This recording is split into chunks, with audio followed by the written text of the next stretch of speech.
కేంద్రంలో ఉన్నటువంటి ప్రభుత్వం దేశవ్యాప్తంగా వర్షాభావ పరిస్థితులు ఎదురవుతున్నాయి.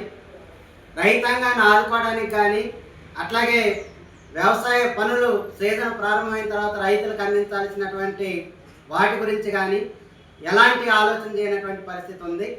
తక్షణమే దేశంలో ఉన్నటువంటి వర్షాభావ పరిస్థితుల రీత్యా రైతాంగాన్ని ఆదుకోవడం కోసం కేంద్రంలో ఉన్నటువంటి ప్రభుత్వం ప్రణాళికలు సిద్ధం చేసి ముందుకి తీసుకురావాలనేది సిపిఎం పార్టీగా డిమాండ్ చేస్తున్నాం.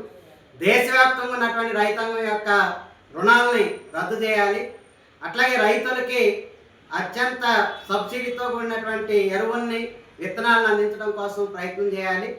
అట్లాగే ఢిల్లీలో ఉన్నటువంటి ప్రభుత్వం తక్షణమే దేశవ్యాప్తంగా ఉన్నటువంటి రైతు సంఘాలు, వ్యవసాయ కార్మిక సంఘాలు, అట్లాగే ట్రేడ్ యూనియన్లతో చర్చలు జరిపి రైతాంగానికి, కార్మిక వర్గానికి కావాల్సినటువంటి ప్రతిపాదనలు ఈ దేశంలో ముందు తీసుకురావాలనేది విజ్ఞప్తి చేస్తున్నాం.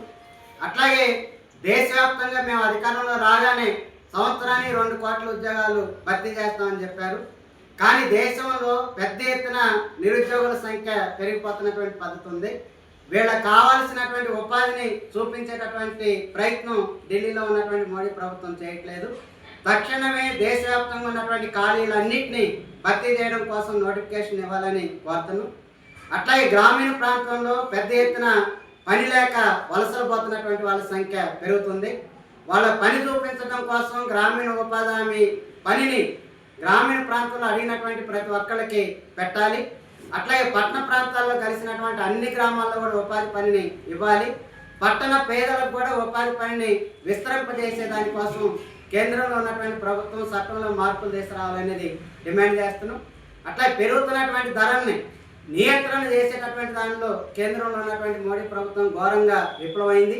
ఫలితంగా గ్రామీణ ప్రాంతాల్లో ఉప్పులు, పప్పులు, కూరగాయలు కొనలేనటువంటి స్థితికి గ్రామీణ ప్రాంతంలో ఉన్నటువంటి పేదలు నెట్టబడ్డారు. గ్యాస్ ధర, ఉప్పు ధర పెరిగింది. అట్లాగే పెట్రోల్, డీజిల్ ధర పెద్ద ఎత్తున పెరుగుతున్నాయి. వీటిని నియంత్రించడం కోసం ప్రభుత్వం ప్రత్యేకమైనటువంటి చర్యలు చేపట్టాలి. అట్లాగే దేశంలో విద్యా సంవత్సరం ప్రారంభమైన తర్వాత విచ్చలవిడిగా ప్రైవేటు విద్యా సంస్థలు ఫీజులు వసూలు చేస్తున్నటువంటి పద్ధతి ఉంది. ఈ ఫీజులను నియంత్రణ చేయడం కోసం ప్రత్యేకమైనటువంటి చట్టాన్ని ఢిల్లీలో ఉన్నటువంటి మోడీ ప్రభుత్వం తీసుకురావాలి. దేశవ్యాప్తంగా పెరుగుతున్నటువంటి ప్రైవేట్ రంగంలో ఉపాధి కల్పించడం కోసం, ప్రైవేట్ రంగంలో రిజర్వేషన్లు అమలు చేయడం కోసం ప్రత్యేకమైనటువంటి చట్టాన్ని పార్లమెంట్లో తీసుకురావాలనేది డిమాండ్ చేస్తున్నాం. ఈ ఆలోచన చేయడానికి ఢిల్లీలో ఉన్నటువంటి మోడీ ప్రభుత్వం సిద్ధపడట్లేదు. పైగా పేదవాళ్ళకి, గ్రామీణ ప్రాంతంలో ఉన్నటువంటి చిన్న సన్నకారు రైతాంగానికి, మధ్యతరగతి పేదలకు ఇచ్చేటటువంటి బియ్యాన్ని ఎత్తేయాలనేటటువంటి ఆలోచన చేస్తున్నారు.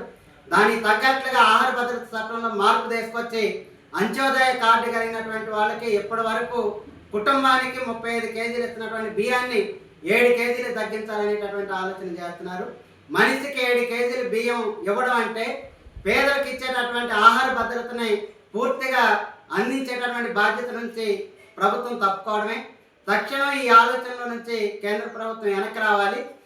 ఏదైతే ఆహార భద్రత చట్టాన్ని సవరణ చేయాలనేటటువంటి ఆలోచన చేస్తుందో దీని నుంచి కనుక వెనక్కి తగ్గకపోతే దేశవ్యాప్తంగా ఉన్నటువంటి పేదలని, రైతులని సమీకరణ చేసి పెద్ద ఎత్తున ఆందోళన పోరాటాలు సిద్ధపడతాం. జరగబోయేటటువంటి పరిణామాలకి కేంద్రంలో ఉన్నటువంటి ప్రభుత్వమే బాధ్యత వహించాల్సి వచ్చిందని హెచ్చరిస్తుంది.